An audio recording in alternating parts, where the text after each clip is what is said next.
질문을 하나 드리고 시작을 하겠습니다. 2013년 1월 첫 주부터 고린도 전서를 제가 강의를 하고 있습니다. 고린도 전서 전체 주제가 뭔지 아시는 분 한번 말씀해 주시겠습니까? 이 뒤에 숨겨져 있어가지고 볼 수가 없기 때문에 제가 여쭤보는 겁니다. 이 뒤에 항상 걸려 있는데 뭘까요?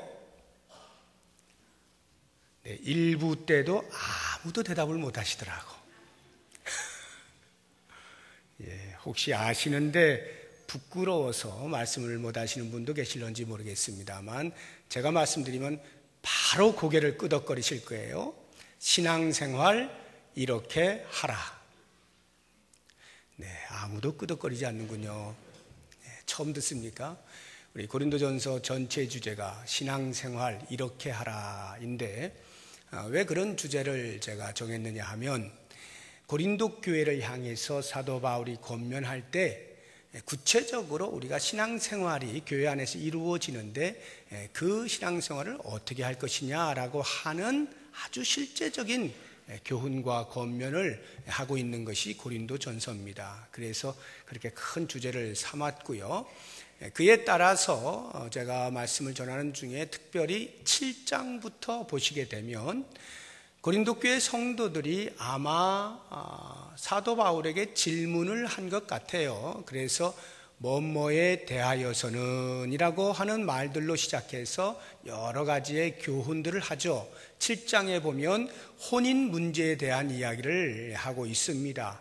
8장부터 10장까지에 보면은 우상의 제물을 먹을 수 있느냐 없느냐의 문제를 다루고 있습니다. 그리고 11장부터 14장까지를 보시면 공예배의 질서에 관련되어진 문제들을 다루고 있습니다. 그게 지난주까지였어요. 그리고 오늘부터 보게 되어질 15장. 고린도전서는 15장, 16장으로 끝나 있습니다. 2장 남았으니까 이제 거의 다 됐죠. 15장은 뭐냐 하면요, 고린도 교회 성도들이 사도 바울에게 질문을 한 것인지 아니면 바울이 그 교회 안에 있는 문제를 보고 교훈하는 것인지는 정확하지 않습니다만 이제는 생활의 부분보다는 교리적인 부분에 대하여서 교훈을 하고 있습니다. 교리적인 부분에 문제가 발생한 것입니다. 어떤 것이냐 하면 고린도 교회 성도들 가운데에 죽은 자의 부활이 있느냐라고 하는 것으로 말들이 많았습니다. 그리고 만약 죽은 자의 부활이 있다면 어떻게 부활할 것이냐, 어떤 몸의 형태를 가지고 부활하게 될 것이냐라고 하는 것으로 교회 안에 문제들이 야기가 되고 있었던 것이죠. 그래서 그 부분에 대해서 사도 바울이 이제 분명한 그 교리의 확실함을 그들에게 이제 전달을 하는 것이 15장의 내용입니다. 왜 그들 사이에서 죽은 자의 부활에 관련되어진 이야기들이 나오게 되었느냐 하면 고린도 도시는 이미 말씀드린 대로 헬라 철학에 많은 영향을 받아서 지혜를 숭상하고 있었습니다. 그 헬라 철학의 사상 가운데 중요한 것이 이원론 사상인데요, 영혼은 선하고 육체는 악하다라고 하는 이 이원론의 기반으로 해서 세워진 것이 헬라 철학입니다. 그러다 보니까 자연스럽게 사람들의 관심은 영혼의 불멸에 대한 쪽으로 기울게 되어 있습니다. 반면에 육체가 죽어서 어떻게 될 것이다라고 하는 데에 대해서는 별로 관심이 없습니다. 아니 어쩌면 죽은 자가 부활하게 되면 뭐 할 거냐? 악한 육체인데 오히려 이런 생각을 가지고서 별로 관심을 갖지 않았던 거예요. 그러다 보니까 죽은 자의 부활이 있느냐 없느냐 말이 나오는 거죠. 왜냐하면 사도 바울은 그렇게 가르치지 않았거든요. 그들에게 복음을 전달할 때에 그 복음은 크게 두 가지로 우리가 요약해서 말한다면 그리스도의 십자가에서의 죽으심과 3일 만에 다시 살아나시는 부활, 이 두 가지인데 이 두 가지를 전달하였음에도 불구하고 그 말씀을 들은 고린도 교회 성도들이 아마도 이러한 헬라 철학의 영향과 그 영향을 받은 사람들의 말들의 영향에 의해서 바울이 전한 복음의 이해에 약간의 변질이 오지 않았느냐 하는 생각을 해봅니다. 그래서 사도 바울이 그와 같은 고린도 교회 성도들에게 죽은 자의 부활에 대해서 분명하게 짚어주어야 되겠다라고 해서 쓴 것이 15장 전체의 내용입니다. 이와 같은 죽은 자의 부활에 대한 교훈을 함에 있어서 사도 바울이 다른 그 어떤 것보다 가장 먼저 언급한 것이 그리스도의 부활입니다. 오늘 우리가 읽은 15장 1절에서 11절까지의 말씀은 그리스도의 부활이 얼마나 역사적 사실에 기반하고 있느냐라고 하는 확실성에 대해서 증거하고 있습니다. 그래서 오늘 제가 이 말씀을 중심으로 해서 사도 바울이 그리스도의 부활을 어떻게 증명해내고 있느냐라고 하는 부분과 그렇게 증명되어진 그리스도의 부활이 과연 우리의 신앙생활에 어떠한 영향을 미치게 되는가? 부활신앙이 있는 사람이라면 어떠한 신앙의 삶을 살아야 하느냐라고 하는 이 부분 두 가지로 제가 나누어서 말씀을 드리겠습니다. 그러면 먼저 사도 바울이 고린도 교회 성도들에게 그리스도의 부활이 얼마만큼 역사에 기반한 확실한 것인가라고 하는 것을 증명하기 위해서 세 가지를 들어서 사용하고 있는데 그 첫 번째가 바울 자신의 증거입니다. 자신이 증명을 해내는 건데요. 어떻게 증명을 하느냐 하면 내가 그리스도를 만났다는 거예요. 내가 부활하신 주님을 만났다라고 하는 자신의 경험을 들어서 증명을 하고 있습니다. 실제로 사도 바울은 만나죠. 부활하신 주님을 만납니다. 물론 육체의 모습으로 만나지는 못하고 빛으로 만납니다. 사도행전 9장에 보면 사도 바울이 이름을 개명하기 전 사울이었을 때 예수 믿는 사람들을 잡기 위하여 공문을 받아다가 다메섹으로 가는 그 와중에 길 한가운데에서 빛으로 그를 둘러싸게 되죠. 빛을 만납니다. 그리고 그 속에서 음성을 듣습니다. 네가 어찌하여 나를 핍박하느냐 라고 하는 이 음성을 듣고 그 다음에 그의 눈이 멀죠. 손에 이끌려서 다메섹으로 들어갔는데 그곳에서 아나니아라고 하는 선지자에 의하여서 그 눈의 비늘 같은 것이 벗겨지게 됩니다. 이와 같은 사건들의 경험이 전부 그리스도의 부활 사건입니다. 부활하신 주님을 그렇게 바울이 만났기 때문에 내가 만났다라고 하는 거예요. 그 다음에 그의 어떤 삶의 변화입니다. 그의 삶이 어땠습니까? 예수 믿는 사람들을 잡으러 가는 그 길에서 성경은 그 당시 사울의 그 마음을 이러한 단어들을 통해서 표현을 해놓고 있습니다. 9장 1절에 보면 사울이 주의 제자들에 대하여 여전히 위협과 살기가 등등하여 예수 믿는 사람 하면 치를 떨었다 이 말이에요. 이를 갈면서 위협과 살기를 가지고 잡으러 갔다는 거죠. 그 다음 2절을 보면 만일 그 도를 따르는 사람을 만나면 남녀를 막론하고 결박하여 예루살렘으로 잡아오려 함이라. 이러한 용어들의 그 표현을 보게 되면 얼마만큼 예수 믿는 사람들을 증오하고 있는지, 얼마만큼 그 예수교를 싫어하는지를 바로 알 수가 있는 겁니다.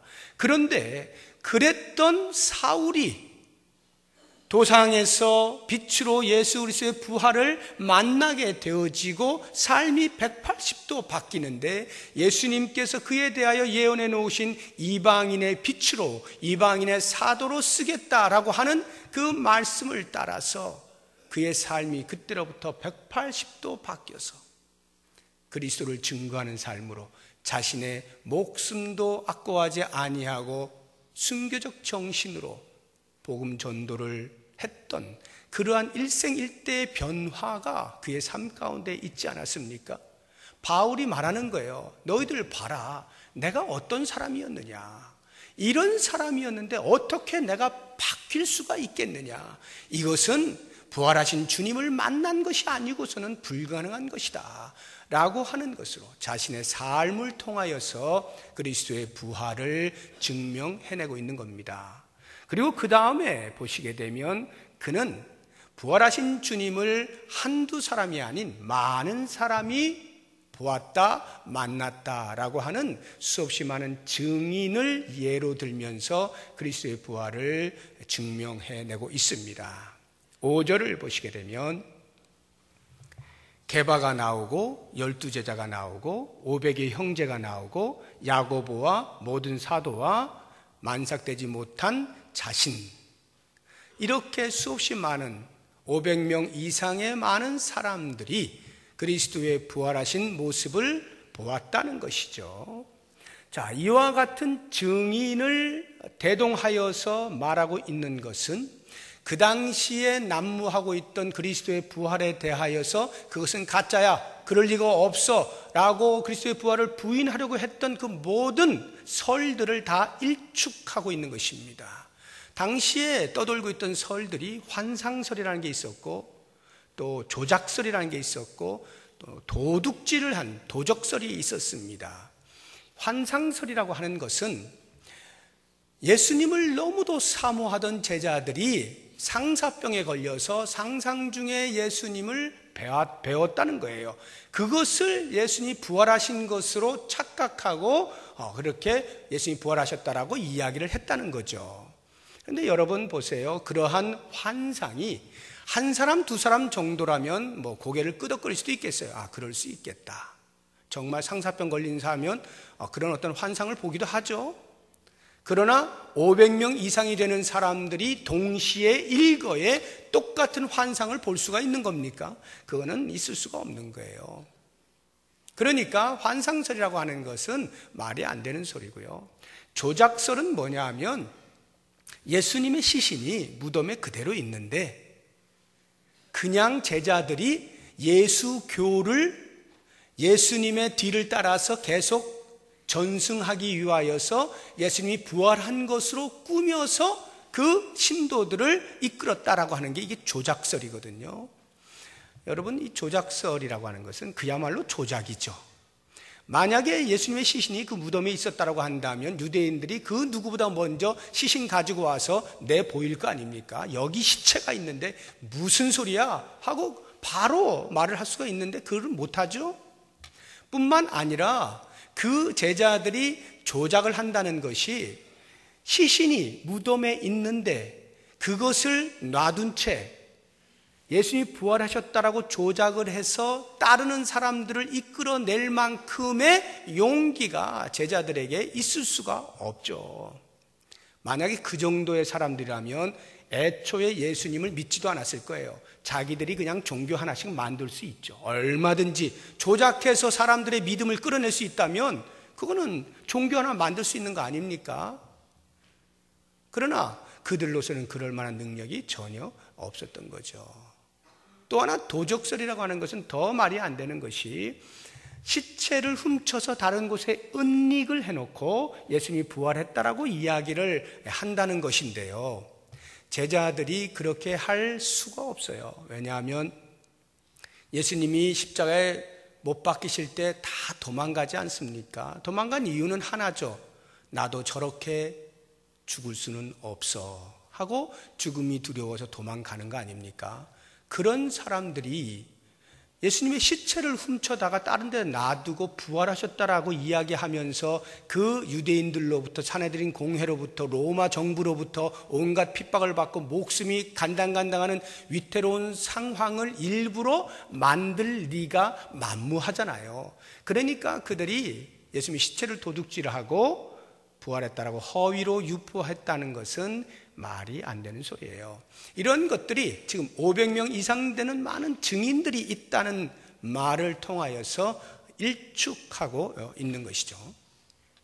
마지막으로 사도 바울이 그리스도의 부활을 증명해내고 있는 것은 이것이야말로 중요한 것인데요, 예언의 성취다라고 하는 것을 강조하는 겁니다. 3절을 보시기 바랍니다. 3절과 4절을 같이 한번 읽어보겠습니다. 내가 받은 것을 먼저 너희에게 전하였노니 이는 성경대로 그리스도께서 우리 죄를 위하여 죽으시고 장사 지낸 바 되셨다가 성경대로 사흘 만에 다시 살아나사. 성경대로 죽으시고 성경대로 부활하셨다 하는 이 성경대로, 그 당시 고린도 교회 성도들이 들었을 때의 성경은 구약을 말하는 것입니다.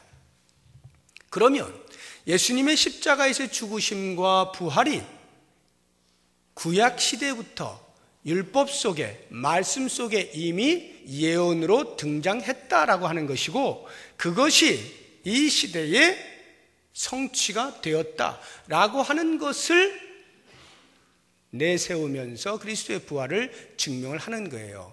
이것은요, 단순히 예언의 성취라고 하는 것이 역사적 사실을 입증하는 데에만 사용하기 위하여 말씀하고 있는 것이 아니라 그 너머까지를 말하는 거예요. 다시 말하면 역사적 사실이기 때문에 그리스도의 부활에 대해서 우리 모두가 믿어야 한다라고 하는 이런 단순 논리가 아니라 역사적 사실이 이 역사적 사실이 돌발적으로 어떻게 하다 보니 우연히 일어난 사건이 아니라는 거예요.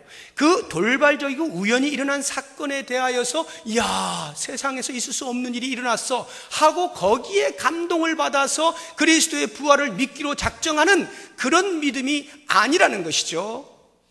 단순한 역사적 사실이 아니라 이 역사적 사실이 일어나기 위하여 하나님은 오래전부터 그것을 계획하고 계셨고, 마침내 치밀한 계획 속에서 가장 적합한 때에 성취를 시키셨다 하는 하나님의 의도와 목적이 들어있는 것이 부활이에요. 그리스도의 부활이라고 하는 것은 일시적으로 어쩌다가 못 일어날 일이 일어나가지고 그것 붙잡고 흔들어대고 있는 그러한 기독교가 아니라 이런 말입니다. 하나님의 깊으신 계획과 의도 속에서 진행되어 온 것이죠. 실제로 예수님의 부활은요, 가장 오래된 것으로 하자고 하면 창세기 3장 15절, 우리가 보통 말하는 원시복음입니다. 여자의 후손을 이야기하면서 발꿈치가 상하지만 그 뱀의 머리를 짓누른다라고 하는 것, 그리스도께서 십자가에서 죽으시지만 다시 부활하신다는 것, 사마의 권세를 깨뜨리시고 이기신다는 것, 이것이 창세기 3장 15절부터 시작되는 거예요. 그러면 이 예수님의 이 예언, 이 부활의 예언의 성취가 일어나기 전 4,000년부터 그 이야기가 역사 속에 면밀히 흘러내려오고 있는 그것이 성취가 되었다라고 할 때 어떻게 그리스도의 부활을 부인할 수가 있느냐라고 하는 겁니다.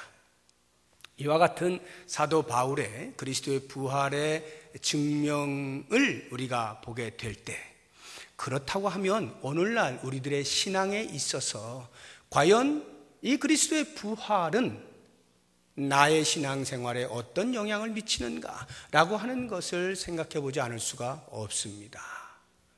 그리스도의 부활이 나와 무슨 상관이 있는가? 내 신앙생활 하는데 어떤 유익이 있고 어떤 영향력을 미치고 얼마만큼 그리스도의 부활이 위력이 있고 능력이 있는가라고 하는 것을 보셔야 되겠죠. 제가 세 가지로 말씀을 드리겠습니다. 6절 보시게 되면 우리 같이 한번 6절을 읽어보겠습니다. 그 후에 500의 형제에게 일시에 보이셨나니 그 중에 지금까지 대다수는 살아있고 어떤 사람은 잠들었으며. 첫 번째 그리스도의 부활이 우리의 신앙에 미치는 영향이라고 하는 것은 어떠한 핍박과 환난과 인생의 풍랑 속에서도 굴하지 않는다, 피하지 않는다, 도망가지 않는다라고 하는 것입니다. 부활신앙이 있는 사람은 풍랑을 맞이한다는 거예요. 뚫고 나간다라고 하는 것인데요, 왜 제가 6절의 말씀을 읽었느냐 하면 사도 바울이 고린도 교회 성도들에게 말하는 거예요. 얘들아, 500여 명 이상 되는 많은 사람들이 예수님의 부활을 목격을 했고 부활하신 주님이 만나주셨는데 그 가운데 지금도 대다수는 살아있다. 그리고 약간 몇 명이 죽었다. 이 말이거든요. 이 대다수는 살아있다라고 할 때 그 당시에 부활하신 예수님을 만나고 살아있던 사람들의 삶이 어땠을 것 같아요? 그들의 삶은요, 그리스도의 부활을 증거하지 않을 수 없는 이 내면의 강력한 요청 때문에 어디든지 가면 그리스도의 부활을 증거하는 거예요. 그것으로 인하여서 로마로부터 사내들인 공회로부터 끝없이 핍박을 받는 것입니다. 그 핍박이 심지어는 죽음을 내놓아야 할 만큼, 목숨을 내놓아야 할 만큼의 그러한 위협과 위기 가운데에서도 그리스도의 부활을 증거하며 살았던 사람들, 그 사람들이 그 당시에 대다수 살아있다는 거예요. 여러분, 부활신앙이 있는 사람은 이러한 환난과 풍파를 피하지 않는 거예요. 제자들이 부활하신 주님을 만나기 전 십자가 앞에서는 다 도망갔어요. 그런데 그 도망갔던 제자들이 부활하신 주님을 만나면서 오게 되어진 모든 위협들, 순교를 각오하고 기꺼이 그 풍랑 앞에 피하지 아니하고 담대히 서 있는 이 모습을 보지 않습니까? 그리고는 그들이 말하잖아요. 오히려 위협하는 사람들 앞에서 내가 그리스도를 위하여 능욕받는 일에 합당하게 여겨진 것을 오히려 기뻐한다 하면서 부활하신 주님을 만난 그들의 마음에 어떠한 요만큼도 빼앗지 못한 채 그들의 당당함 앞에 세상은 무릎을 꿇을 수밖에 없는 거예요. 이게 부활 신앙이에요. 저는 우리의 삶에서 이것을 좀 볼 필요가 있다고 생각합니다. 내가 과연 부활 신앙이 있는가? 나는 부활하신 주님을 온전히 믿고 있는가를 알고 싶으면 내 인생에 다가오는 여러 가지 풍랑들 속에서 내가 어떻게 하느냐를 보면 됩니다. 그것이 예수 믿는 것 때문에 핍박을 받는 것이 되었던, 아니면 경제적인 어려움을 겪는 것이 되었던, 어떤 관계에서 어려움을 겪는 것이 되었던, 내 육체에 질병이 있어서 어려움을 겪는 것이 되었던 어떠한 형태의 풍랑들 속에서 부활신앙을 가진 사람은 그 풍랑 때문에 피하거나 도망가거나 무릎을 꿇거나 하지 않습니다. 당당하게 맞서서 차라리 그 풍랑을 맞아버리는 거예요. 이게 부활신앙이에요. 이것을 반대로 이야기하면 인생의 풍랑이 다가올 때 거기에 담대하게 맞서서 그 풍랑을 뚫고 나아가는 삶을 통해서 우리의 부활신앙이 점점 견고해진다라고도 말할 수가 있겠죠. 과연 나는 부활신앙이 있는가? 내 삶에서 위기가 닥쳤을 때 내가 어떻게 하는지를 통해서 내 부활신앙의 정도를 가늠을 해보시기 바랍니다. 두 번째는 죽음을 두려워하지 않아요. 부활신앙을 가진 사람은 죽음을 두려워하지 않습니다. 혹시 이 자리에 계신 분들 가운데 죽음을 생각해 보신 분들 계십니까? 죽음을 생각한다는 것은 나이와 그다지 관계가 없더라고요. 젊은 사람도 생각하려면 한참 생각할 수 있고요. 다 이게 사람마다 다른데, 혹시 죽음을 생각해 보신 분들, 그 죽음에 대해서 어떤 생각이 들었습니까? 생각만 해도 끔찍하고 생각하고 싶지 않고 도망가고 싶고, 그 죽음만 생각하면 온몸이 파르르 떨리고 두려움에 휩싸여서 그렇게 혹시 생각이 들지 않습니까?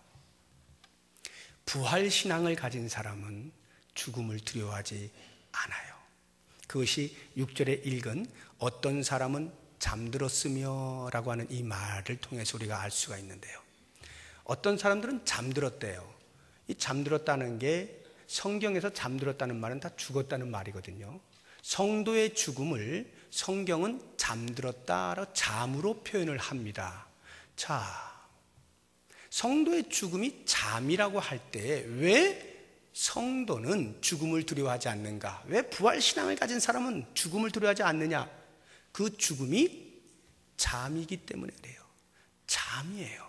잠이 뭡니까? 잠이라고 하는 것은 가장 먼저 생각할 수 있는 게 쉰다는 말이에요. 쉰다. 우리가 하루 종일 일터에서 일을 하고 나면 얼마나 피곤합니까? 힘들죠. 집에 와서 씻고 먹고 쉬었다가 잠에 들어가면 그 잠자는 시간이 모든 하루에 있었던 피곤과 고단함을 다 날려버려 주잖아요. 쉰다는 말이에요. 잠은 쉬는 거예요. 우리 성도에게 있어서 죽음이란 두려움의 공포의 대상이 아니라 쉬는 시간입니다. 쉬는 시간이에요. 왜 우리가 죽음을 두려워할까요? 이 죽음으로 끝이라는 생각이 들기 때문에 두려워요. 이 죽음의 끝이에요. 그러니까 내가 살아있는 동안에 이것도 했어야 되고 저것도 했어야 되는데 그런 것들을 못하고 그냥 죽네. 이게 두렵고요. 야, 이제 내가 여기 떠나면 저 보고 싶었던 사람들, 함께 지냈던 사람들 이제 볼 수도 없고, 끝이라고 하는 생각이 드니까 죽음이 두려워요. 그런데 쉰다고 생각해 보세요. 쉬면요, 이거 쉬는 거구나. 안식을 하는 건데요. 모든 피곤을 푸는 건데요. 얼마든지 죽음을 기쁨으로 맞이할 수 있어요. 죽음을 기쁨으로 맞이한다는 게 스스로 죽음을 선택한다는 말이 아니라는 것을 아셔야 됩니다. 주님께서 우리를 부르실 때 두려워하지 않는다 이 말이에요. 그대로 주님 저를 이제 안식해 하시는군요. 안식하게 하시는군요. 이렇게 하면서 기꺼이 맞아들인다 이 말이에요. 그래서 우리가 천국은 영원한 안식이라고 말하지 않습니까?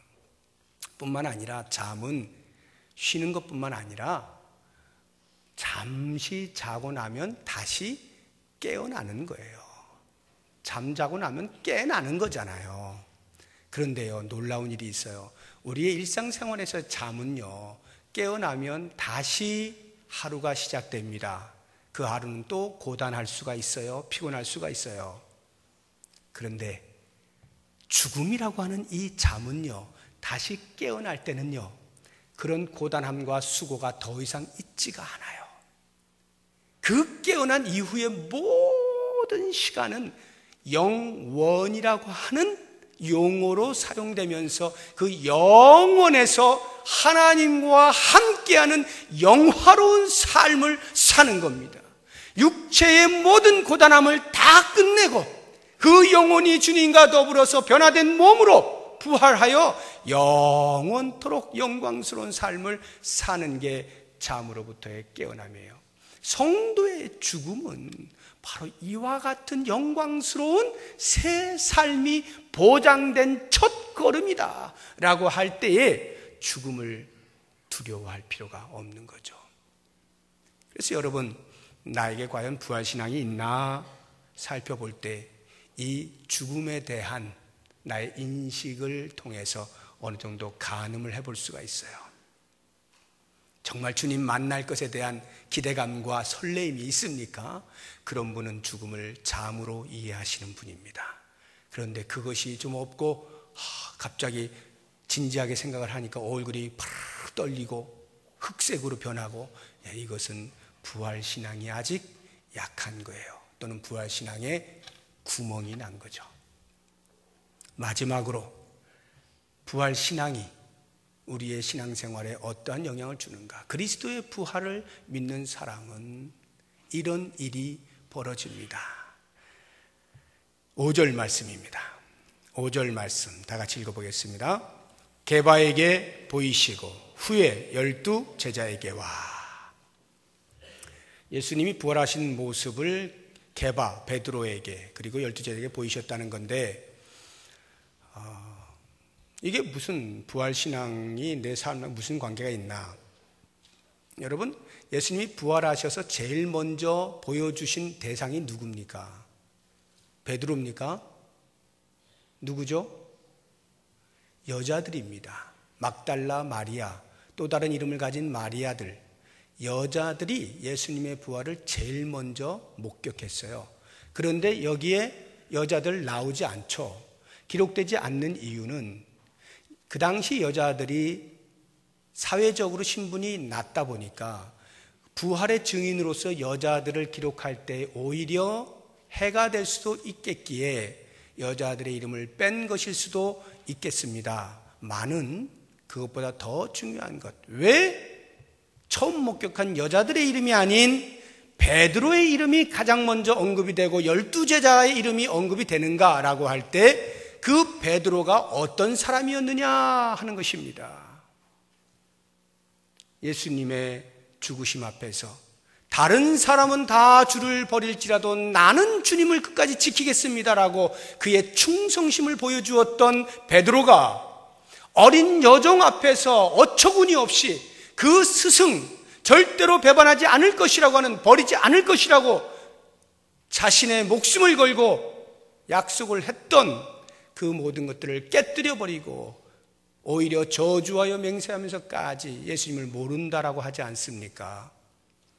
이런 베드로를 부활하신 주님이 가장 먼저 찾으셨다라고 하는 의미는 그 부활은 곧 화해와 용서를 내포하고 있다라고 하는 것을 보여주는 거예요. 우리의 부활 신앙이 얼마만큼 확실하냐라고 하는 것은 내 속에 과연 우리의 형제 자매들과 이웃들과 더불어서 화해할 마음이 되어 있는가, 용서할 마음이 되어 있는가, 받아들일 마음이 되어 있는가, 관용을 베풀 마음이 되어 있는가라고 하는 지수를 보면 내 부활 신앙의 정도를 알 수가 있는 거예요.